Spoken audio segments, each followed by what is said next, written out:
All right, guys, welcome back to the channel. Today I have got a April budget report card, and it wasn't good. Let's just start by saying that. So I'm gonna start. I kind of changed the spreadsheet from when I posted the original budget for April because I kind of had to edit some things, but I think I've got it to a point now because I use YNAB for my actual budgeting.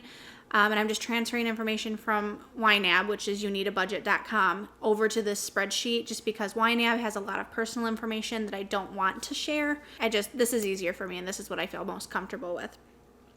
So this is the way we're doing it, but we'll jump right in.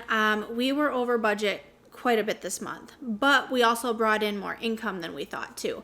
So you'll see right here, this is our income category here at the top, and oh, excuse me, I have a tickle in my throat. This is our income right here at the top. And so I budgeted $2,898, but we actually brought in this amount. So it was almost $400 more than what we budgeted at the beginning, which was great. So that helped. And then if you look at our regular, like basic expenses for the month, what I did here in the difference column is that if it's red, we went over. If it's green, we were under, and if it's 0, it was right on. So we're aiming for either a white cell or a green cell. Anything red is bad. So rent, Netflix and Hulu, and life insurance were all perfect. They were right on. I have a tickle in my throat that keeps getting worse as I talk. Cell phone was slightly over by 90 cents, not a huge deal. Something to do with the taxes, I'm sure. Internet was right on, electric was right on, we're on a budget plan for that. And then these last few kind of vary. So water, I always budget 40. We came in under by $16.97, which is good. Sewer, we came in under $4.14. Adobe, we were right on. You can just sit right here with me, okay? Okay. No talking, okay? I've got a helper. She wanted to say hi, but she's just gonna help me for a minute, huh? Okay. Groceries, we went embarrassingly over. Quit making silly faces. Groceries, we went over by $216.57. Not good, huh? No, not good. But I made a note over here that the grocery overage was somewhat offset by other categories that we came in under, plus we brought in more income. So gasoline, we came under $80.17. You're being goofy. So overall in this bunch of bills, we were over by $116.19. So moving on. So that wasn't horrible considering that $216 we went over on groceries. But when we came in under gas and these few other things, it helped to offset that. So I didn't feel quite as bad. Groceries, I have a goal even coming into May. You'll see in the May budget when I record that. I'm trying to do $200 a month. That is a tight grocery budget for us. The chances of us actually sticking right at 200, not as easy as I'm thinking. The next group right here, these are the debt that we're currently paying on.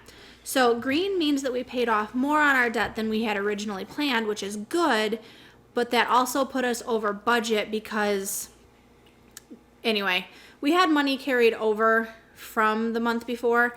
And so our student loan was right on, our auto loan was right on. I paid $35 extra on our city card, and that was so that we can have it paid off by the end of July before interest kicks in, because it's a 0 interest right now. And then our Chase card, we sent $385.08. We put, I made a video about Murphy hitting us. Murphy's Law hit us quite a bit. We had some vehicle repairs, and so that was the rest of the vehicle repairs we paid off from the previous month out of April's actual budget. So it was money that we had to pay it off, but it just came out of this budget. So that was on there as well. So we paid $420.08 over what we budgeted for debt, which is good, but also kind of bad because we were over budget this month. Next group of stuff, this is kind of our sinking funds and like basically sinking funds. So as you can see, we budgeted, the only category we budgeted anything for April was medical and health. And that's because I like to have some set aside for co-pays. With 2 young children, you never know when they're going to need to go to the doctor or the dentist. So we budgeted only for medical and health. As you can see by all this red right here, we went over on almost every category. Not good. So I'll go through these really quickly. Miscellaneous, we had some eBay fees. I sold some stuff on eBay, which is good because that contributed to our income, but then you have the fees associated with that and the shipping and stuff. So $666 on eBay fees. The kids category, Alice was having a real bad week of crying every morning before school. And so long story short, my husband, her daddy, bought her some flowers to kind of try and cheer her up and get her excited about school again. So that was about $7. And then the rest of that was summer clothes for the kids. Household was, I didn't budget for kids' school pictures. I forgot that they were going to be coming in. So we did order some school pictures. We bought an Easter dye kit, paper towels, and Kleenex for household. Clothing, Will needed some undershirts for work, and so I just ordered those on Amazon for $8.95. Personal care, the Walmart Beauty Box is quarterly. That's $5 a quarter. It's one of the splurges that I still have, and I love the little freebies that you get in there. So 5 of that was that. The rest of that was vitamins. Medical and health I already talked about. Fun money was an order from Steeped Tea. It's a direct sales company that my friend is currently selling. I love their products. I really wanted some matcha and some tea, and so we ordered some. We splurged, I'm not going to lie. So shame on us, but there it is. We're only human. Dining out, we spent $45.87. This included the unicorn frappes from Starbucks. Yes, we jumped on that hype, so we got some of those. Will ordered pizza and had McDonald's when the kids and I were in Michigan at the beginning of the month.